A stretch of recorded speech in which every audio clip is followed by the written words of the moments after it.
Hey gang! Using the promo code MTGMudsta, all caps, will get you 10% off any order over $10 at Flipside Gaming. It'll also get you 10% off any orders of singles at Multizone. And it'll get you 10% off most products at Original Magic Art, with the exceptions of some paintings.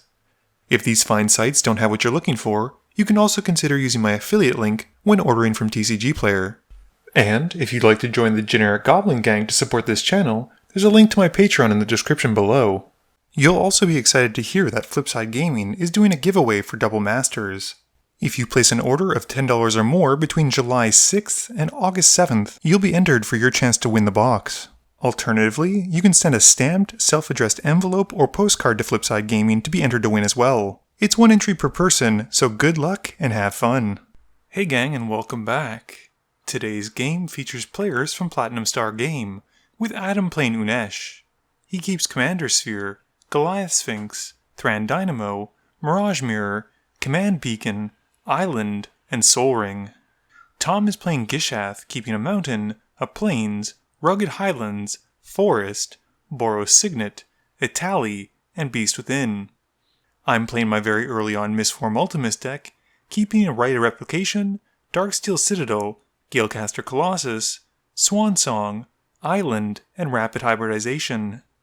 Last but not least, Bill is playing the mono-red Zurgo deck, keeping 4 mountains, Riftbolt, Mirror Battlesphere, and Chandra Flamecaller. Adam wins the die roll and starts us off. Adam plays an island and casts his Sol Ring. Tom plays a Rugged Highlands, which comes in tapped and gains 1. I play an island and pass. Bill has a mountain for a turn and uses it for that sweet turn 1 Zurgo. Adam plays another island, and he has enough mana for a Thran Dynamo. He then taps the Dynamo for Commander Sphere. Tom plays a mountain and pays 2 for a Rampant Growth.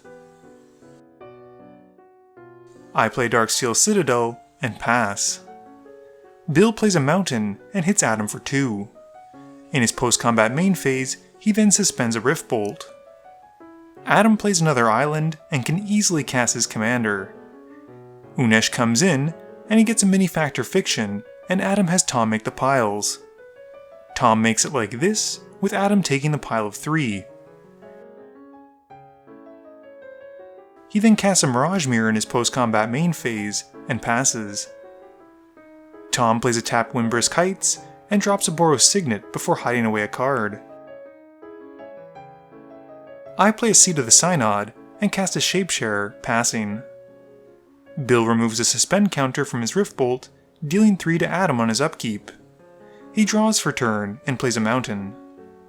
He then hits Tom for 2 with Zurgo and passes. Adam plays an island and goes to combat. He goes at me with Unesh for 4, and before damage, I put to stack a Rapid Hybridization. Adam thinks about countering it, but he likes the fact that Unesh gives him a trigger when he enters, so he lets him go to the command zone. First though, he activates his Mirage Mirror and has it become a copy of Unesh, which has a legendary rule forcing him to sacrifice one of them. He decides to put the original to the command zone and fogs my removal. Adam then casts Sharding Sphinx in his second main phase, and gets an Unesh trigger as it enters. He has me make the pile this time, and I keep Consecrated Sphinx by itself. Adam quickly takes the pile of 3 and bins the Sphinx, and he casts a Pristine Talisman and passes. Tom plays a Plains and casts a Tally, passing turn. I draw and have the Shapesharer become a copy of a Tally until end of turn.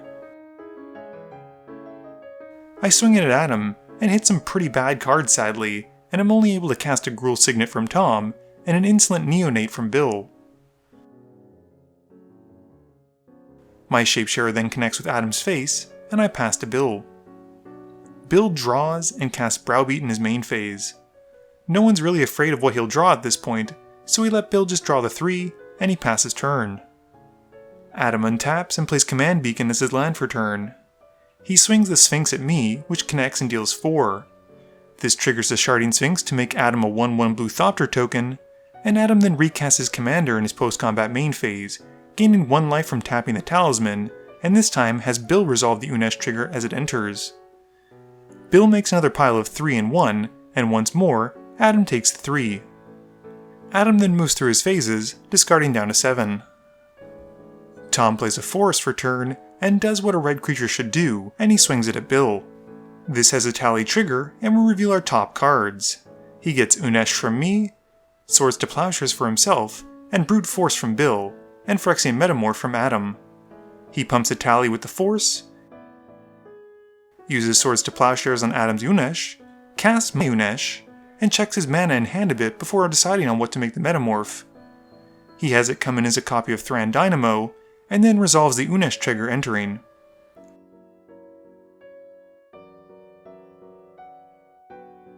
He takes this one, and a tally then connects, with Bill taking 9.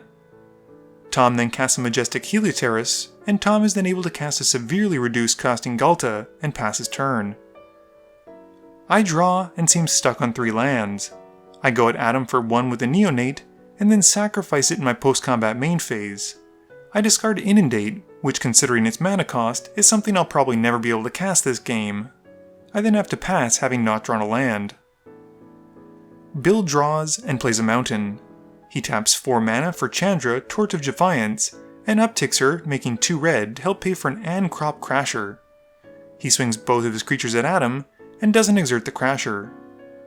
Adam blocks Zurgo with a Thopter, and takes the rest to the face, and Bill then passes. Adam plays an island for turn, and casts Sleep and targets Tom. He then taps his Dynamo, and has 1 floating mana after activating his Mirage Mirror to become a copy of a Tally, because everyone else is doing it anyway. He then gains 1 life from tapping the Pristine Talisman, and more mana to cast Sphinx of Foresight. At the beginning of Adam's combat step, I cast Commit and put the Mirage Mirror copy to Tally into Adam's library second from the top. He then swings the Sharding Sphinx at me, dealing 4 and making a Thopter as it connects. Tom untaps his lands, but not his creatures, and he casts Gishath in his main phase. He then drops a Silverblade Paladin, and things start to get scary. He soul bonds onto Gishath as it enters, and Tom goes to combat. He goes at Bill, which has Gishath connecting twice for 7 damage because of Double Strike, for a total of 14 commander damage. Tom then gets to go 7 cards deep twice with Gishath triggers, and he gets a ton of value, hitting a Trapjaw Tyrant, charging Tuscadon, Regal Behemoth, Zakama, and his Silver-clad Ferocidons from among the cards he reveals. He also becomes the Monarch as the Behemoth enters. Tom then moves to his end step, drawing a card. I draw for turn and cast Soul Ring. I tap the Soul Ring for a Mind Stone, and I've nearly caught up to Adam in terms of how much mana I could produce based on his turn 2. I had sadly discarded the Inundate even though I couldn't cast it right this turn, so I pass hoping Bill has better luck with a wipe. Bill draws and plays a mountain. He upticks Chandra, exiling his top card, which happens to be a Legion War Boss. He decides not to cast it, dealing 2 to all of his opponents instead. Bill then taps 6 mana, casting Chandra Flamecaller. He upticks her, making 2 3/1 elemental tokens with haste, and swings 1 at me and 1 at Adam. I take the 3, and Adam blocks with his Sphinx, and Bill then passes. Adam scries, keeping the card on top, and makes a blue with the Sphere, and sacrifices it to draw a card. He plays a Seed of the Synod as well, and gains 1 life tapping the Pristine Talisman to help cast a Windreader Sphinx. He then swings all of his flyers at Tom, dealing a total of 9 damage, and gaining the Monarch emblem, and he gets to make 2 more Flying Thopter tokens from the Sharding Sphinx damage triggers. He also gets to draw 3 cards from their Windreader Sphinx, seeing the flyers attack. Adam then exiles enough to cast Dig Through Time for only 2 blue, and keeps his 2 best cards from his top 7. He draws from being the Monarch, and has to discard down to 7.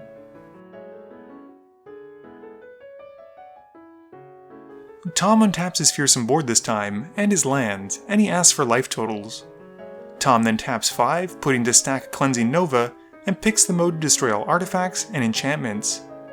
I pay the 1 blue for a Swan Song, countering the wipe, and give Tom a 2/2 bird. He then goes to combat, swinging the front 4 creatures at Bill and the rest at Adam. With the Majestic Helioteris swinging, he gives Ghalta flying, and we resolve the Atali trigger first. he's able to cast a Siege Gang Commander from Bill and the Herald's Horn from his own library.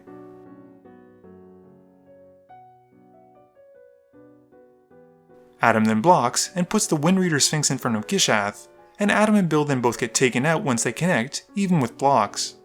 And with Adam having blocked the Silverclad, I'm forced to sacrifice a permanent because of the Enraged seeing damage dealt to it. Tom also gets Monarch back, and then passes, drawing at the end of turn.